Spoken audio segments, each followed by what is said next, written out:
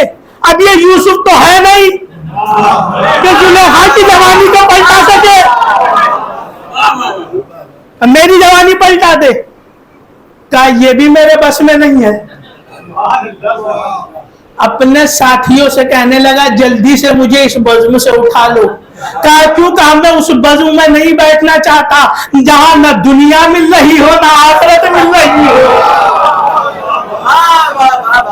صلوات پڑھے بر محمد و آل محمد۔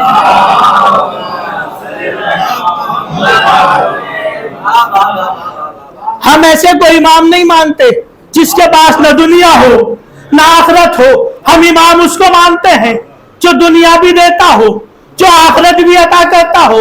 امام حسن نماز پڑھ رہے تھے، یہ جملے امام کے کانوں میں پڑھ رہے تھے، ادھر نماز تمام ہوئی، امام حسن کو حاکم شام نے بلایا، بلانے کے بعد کہتا ہے اے علی کے لال اگر ہم تمہیں کچھ تحفہ دیں تو قبول کرو گے؟ امام حسن کہتے ہیں اپنی جیب سے دیتا تو نہ قبول کرتا، اسلام کا مال ہے ضرور قبول کروں گا، دے جو دے سکتا ہے۔ کہ صبح سے جتنا مال تقسیم ہوا ہے اس کا 10 گنا لا کر امام کے قدموں میں رکھ دیا جائے۔ جتنا صبح سے تقسیم ہو رہا تھا سب امام حسن کے قدموں میں رکھا گیا، لا کے مال و منات کے ڈھیر لگ گئے، درہم و دینار سونا چاندی امام کے قدموں میں۔ اور ایک جملہ کہتا ہے کہ میں ہندا کا بیٹا ہوں، میں اتنا عطا کرتا ہوں۔ امام نے منہ پھیر لیا کیونکہ امام کو نفرت ہے، اس لیے کہ جناب حمزہ کا کلیجہ چبایا ہے۔ امام نے منہ پھیرا، اتنے میں مسجد میں ایک موچی داخل ہوا جو امام کی جوتیاں سی کر لایا تھا، امام کی جوتیاں سی کر لایا تھا۔ لانے کے بعد کہتا ہے مولا میں نے منت مانی تھی اگر میرا کام ہو گیا اپنے ہاتھوں سے آپ کی نئی جوتیاں سیوں گا۔ کہا اچھا میرا کام ہو گیا ہے میں آپ کی جوتیاں سی کر لایا ہوں۔ کہا رکھ دے۔ کہا نہیں منت یہ تھی اپنے ہاتھوں سے آپ کے پیروں میں پہناؤں گا، اپنے ہاتھوں سے آپ کے پیروں میں پہناؤں گا۔ کہا ٹھیک ہے پہنا دے۔ نئی جوتیاں تھی، امام کے قدموں میں جیسے ہی پہنائی امام کھڑے ہوئے، کہا جتنا مال رکھا ہے سب لے جا، جتنا مال رکھا ہے سب لے جا۔ اور مڑے حاکم شام کی طرح مڑ کر کہا میں فاطمہ زہرا کا بیٹا ہوں، میں فاطمہ زہرا کا بیٹا ہوں۔ عزیزان گرامی جتنا مال تھا سب جوتیاں پہنانے والے کو جوتیاں پہنانے کے عوض میں دے دیا۔ کسی نے کہا مولا اتنا مال صرف جوتیاں پہنانے کے صدقے میں اس کے حوالے کر دیا۔ کہا یہ تو ہم نے اسے دنیا میں عطا کیا ہے، ابھی ہم نے اسے پورا صلہ دیا کہاں ہے؟ مولا پورا صلہ کیا ہوگا؟ کب صلہ پورا جب ہوگا جب ہم محشر میں اس کی شفاعت کریں گے۔ اسی مسجد میں وہ بھی بیٹھا ہوا ہے نہ جس کے پاس دنیا ہے نہ آخرت ہے، علی کا وہ لال بھی بیٹھا ہے جو سب کے سامنے دنیا بھی عطا کر رہا ہے، آخرت میں جنت کی ضمانت بھی لے رہا۔ صلوات پڑھے محمد آل محمد۔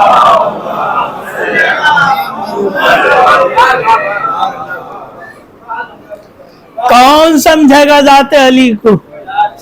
کون سمجھے گا آل علی کو؟ یہ وہ ہے کہ جو خود تو بھوکے رہ سکتے ہیں، ان کے سامنے انسانیت بھوکی نہیں رہ سکتی۔ علی رات کے اندھیرے میں نکلتے ہیں، رزق تقسیم کرتے ہیں۔ دعویٰ کیا ہے علی نے میرے دور حکومت میں کوئی بھوکا نہیں سوتا۔ اس دعوے کو سنا ایک شام زادے نے،